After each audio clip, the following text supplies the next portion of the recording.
Dr. Deepak Megur, heads the cataract and glaucoma department of Megur Eye Hospital at Bidar, Karnataka. And he is probably a rare combination of brilliance and simplicity, and has had received innumerable awards and accolades backing him up.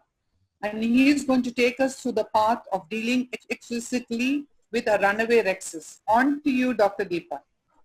Thank you, Rabhuti sir. Thank you, ma'am. Thank you, Team Eye Foundation, for the invite. I'll be talking on the rhexis has run away now. What do we do now? To phaco or not to phaco? I think that is my topic. So this is a challenge which we come in day in and day across. Instead of taking the best of the efforts and best of the techniques, we still have the situation where we find ourselves helpless. And what do we do now, whether to switch to manual ICS or phaco? In phacoemulsification, how do we deal with the nucleus? Should we go with the antechamber phaco or in the back division of the nucleus?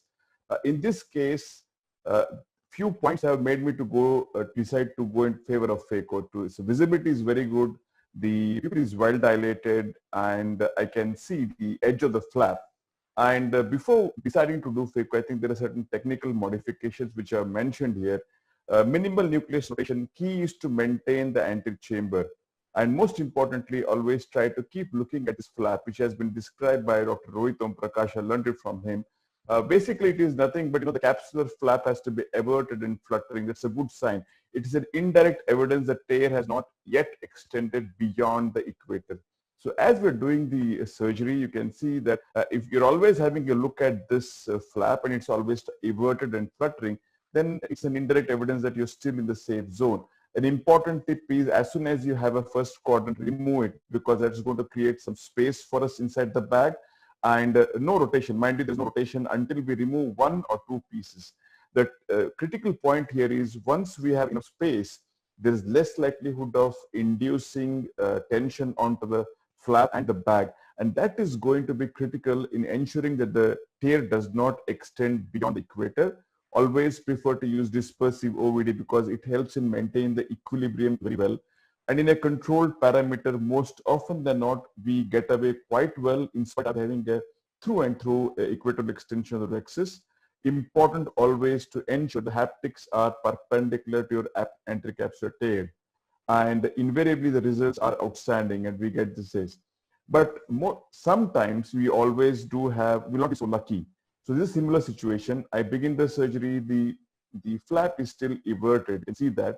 I've extended the rhexis a little bit, but what is different here compared to the previous case is that the nucleus is far more bulky, it's far more denser, and I'm stressing a little bit more on dividing the nucleus. After some stage of the surgery, pupil is still well dilated. I can see that the flap here has stopped fluttering, and you can see that it's no longer everted, it's flat now, or in fact inverted. That is a danger sign. I stop back, put in dispersive and have a look inside. We can see that there is a huge PC tear staring at me under the nucleus. So it's challenging to diagnose a PC tear under the nucleus. That's the reason why we need to have, be careful in understanding this indirect evidence, looking at the anti-flap, how it is behaving. And now the chance, what do I do now? Should I do an IL scaffold or a scleral tunnel incision? In this situation, I shifted superiorly, did a scleral incision, removed the thing, pars plana anterior vitrectomy was done, and this was how I was looking, and I could manage to place a multi-piece IOL in sulcus. And this is how it is, and the lens was well centered because still I could retain sufficient amount of posterior capsule and anterocapsule there. And needless to say, the visual acuity was quite good and the patient was reasonably happy. So the message here would be like, so we have a situation where the rhexis has run off. We should have a clear-cut idea what should be the next plan, Converting to SICS and ECC is not a shame at all. The decision to convert would depend upon the skill level and experience of the surgeon, density of the nucleus, and intraoperative difficulties. How good am I seeing? That's the biggest question I would ask myself. Dealing with a small pupil, hazy cornea, because I want to see the flap which is fluttering. And apart from that, you need to understand the coexisting pathologies like poor corneal endothelial, helm and soda exfoliation, etc. Having decided to go ahead with phacoemulsification, We have got a clear goal here. The goal is to prevent extension of the tear to the posterior capsule. And we need to follow these principles. The secret is in that maintain the chamber equilibrium. Don't allow the chamber to suddenly deepen or suddenly to shallow here. Use a technique to divide the nucleus to ensure that the stress on the anterocapsular tear is at its minimum. And always be ready to abort phaco if situation worsens. There is no role of ego here. And finally, the technical modifications which we need to do here is no hydro procedures, no nucleus rotation, watch out for the flap mobility sign. And after the first division, remove one fragment from inside the bag is going to create more space, which is going to help us to prevent stress on the bag and the tear. And the appropriate bottle height and phaco parameters so that the AC doesn't fluctuate, doesn't go deep suddenly, doesn't shallow also. And lastly, the anticoagulant placed in the bag with haptics oriented 90 degrees to the equatorial extension. And these are the few modifications one can use when you're doing phaco in an eye with an equatorial extension of the anterocapsular tear. That's it. Thank you so much for attention, and thank you for the invite. Thank you so much, Deepak. We can stop. I'm always amazed at the quality of your videos. You know, even internet is not able to diminish it in any way. I think you said it all. Sunpik, any comments? I just wanted to know if you had one radial run out versus two radial runouts. Would it make you change your plan or your approach to the case? I have had situations in both ways, but that in my experience, that has not altered any outcome change. But the biggest the differentiating factor always has been the density and the bulkiness of the nucleus. The more bulkier the nucleus it is, I've had problems of the tear extending. If it is even one tear or two tear, if the nucleus is soft, I usually get away with nothing. But if the nucleus is very bulky, like in some intermittent cataracts, it's hidden inside once the cortex comes out, you still have a bulky nucleus. Those are the ones which really be a problem for me. And would it be different whether your rhexis was small or large? I mean, would it put more stress on your runout area if you had a small rhexis and tried to manipulate a huge absolutely. Because it's imperative that I always extend the, once it has gone radial, always ensure that the rhexis is slightly, whatever remnant of the anterocapsule is slightly bigger, because a bigger rhexis is likely to tolerate the stress more compared to a smaller rhexis. Yeah, so basically you would want to tell us that if you had an Argentinian flag sign, your rhexis shouldn't be too small. Yes, absolutely. It put more stress. More stress. Yeah, that's what I agree absolutely. So your first regarding whether it's runoff in two directions or one, what was it?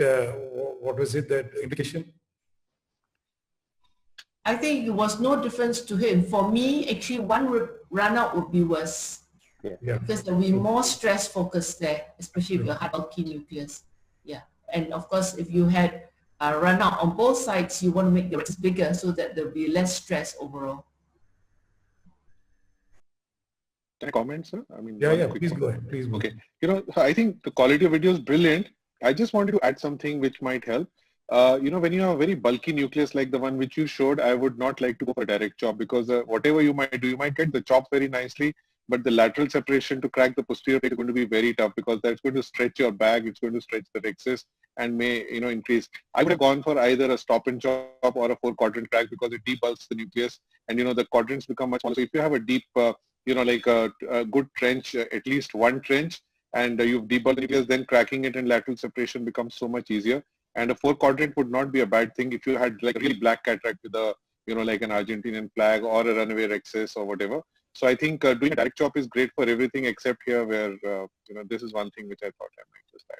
I think that's a good point. If I can add something, Ramu, what's the opinion of the panel on, in such situations, if you can just, with the phaco, lift the nucleus out of the bag and put it back? Maybe, you know, your stress on the capsular bag would be less, where you do supracapsular phaco. These are very typical cases in my hands for a supracapsular phaco, where I just lift it and leave it, so it's back on the capsular, anterior capsule, and then it can continue.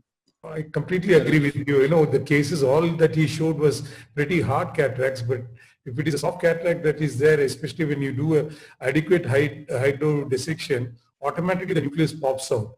And if you do all your maneuvers outside the capsular bag, the least amount of stress is there, and most often you have managed to maintain the capsular integrity. And as Dr. Cheepak said, I think having a one runoff in one particular direction is sometimes worse than having something like a can opener capsulotomy, because there the stress is uniformly distributed all around here. There's a single point. And sometimes even when it's a small rhexis and there's a runoff, we even tend to nick the capsular rhexis margin, whatever is intact also, so that you create multiple points of discontinuity and the force is not concentrated in one direction. Just one point of clarification. I mean, I as all junior surgeons, I think we would have this doubt on which technique would actually cause more zonular stress. And I would like the panel to correct me if I'm wrong, but any trenching maneuver, I think, puts more stress on the zonules. So if I were to face with a similar situation, probably what I would do is bury into the center of the nucleus, slightly lollipop it anteriorly so that it is coming out of the leaflets of the capsular rhexis, and use a horizontal chop going to the equator of the nucleus. Because here, especially if the pupil is dilated, reaching the equator of the nucleus is not at all difficult. And all your forces are centripetal when you're doing a horizontal chop, and there is no centrifugal force. Whereas when you're doing trenching and you're dividing, the forces are more centrifugal, and that is when I feel there is a higher likelihood of your rhexis to extend posteriorly. Centripetal forces are less likely to put force on the periphery. Probably these are the cases where I would use, phaco burst. You just grab it and do horizontal chop. Yes, sir. Great. So I think it's not the chop which really makes the problem. It's the lateral separation, as I was pointing out. So if you're having a little kind of a cataract where a horizontal chop, sometimes in spite of what you might do. But I agree with your point that if you have a machine which is probably not going to do a great job at the trenching, we may end up putting more forces on the posterior capsule by the force of the trench. But if you can use something with Ozil or something with the transverse phaco, and nowadays these machines have excellent tips which can eat through even the brown nuclei. I would not probably transmit much pressure, but your point is absolutely valid. So you have to see what suits you best, and I think then decide rhexis by snipping it. I would rather not snip it, but I would make it larger. I mean, like I would tear it and form, like whatever two bigger rhexis. But you're absolutely right. To decrease the stress, you have to have a much larger capsular opening if you're planning to prolapse, like Dr. Halipurkar said. If you want to just kind of scoop it and get above the supracapsular plane, but for that, if you have a very big nucleus, you might end up just causing the extension of the runway. So you might want to actually enlarge the rhexis on both sides. I would do that, and then like kind of go twice on each side, make it much bigger, like a 6 mm rhexis, and then kind of allow it to prolapse out of the bag rather than try to force it out through a smaller rhexis. One more quick point to add, as Dr. Ramurthy has mentioned it, if it is a unidirectional tear, it is better we convert it into a multi-directional tear by placing this thing what nicks in the 120 degrees away from the tear. So you can have 3 tears, so the force distributes equally, and chances of rhexis tear extending to the periphery becomes less. I wonder if anyone would consider the use of a MyLoop in this case. It's not MyLoop. Any final comments, Titial? I mean, regarding this phaco chop or 4-quadrant stop and chop? I think very interestingly, nice points are pointed out. But whenever you have an entire bag filled with the intact nucleus, the forces are never transmitted to the tearing area because the bag is completely filled. So you can do a trenching, you can do a scalping. It doesn't make a difference to a tear which is there. If you have a subluxation, I can understand. So I would rather, as rightly said by Dr. Gaurav, the hard nucleus is better to do a little bit of trench, and the subsequent chopping can be easier. I still do a trench and a stop and chop technique there, which makes things simpler. And if you have a hard cataract, if nucleus is mobile, then I don't take out the piece in these cases. I'll do a multiple chops first because the back has to be stable. If the entire nucleus is there, the chances of tilting happening during your chopping is less in these cases. I retain the pieces, do a multiple chop, then take out pieces one by one. And rightly said, don't allow chamber to collapse. Maybe I can keep using a dispersive viscoelastic from my other side in these cases to keep the posterior capsule more taut in these cases. And as far as I'm concerned, I've never been a anterior chamber phaco person right from the beginning. I normally don't disclose these cases, try to maintain the bag as far as possible. But I would still do a what do you call making a debulking or making a nucleus, central nucleus softer so they can do a better management in these cases. Rhexis wise, I think the size is important. Larger size will make a little better manipulation with your second instrument in these cases. And rightly pointed out, slow motion phaco, low flow rate. If I'm normally I do in my centurion, my height is around 50. I'll go down to around 40 or 35 in these cases and do a surgery in these cases. Great.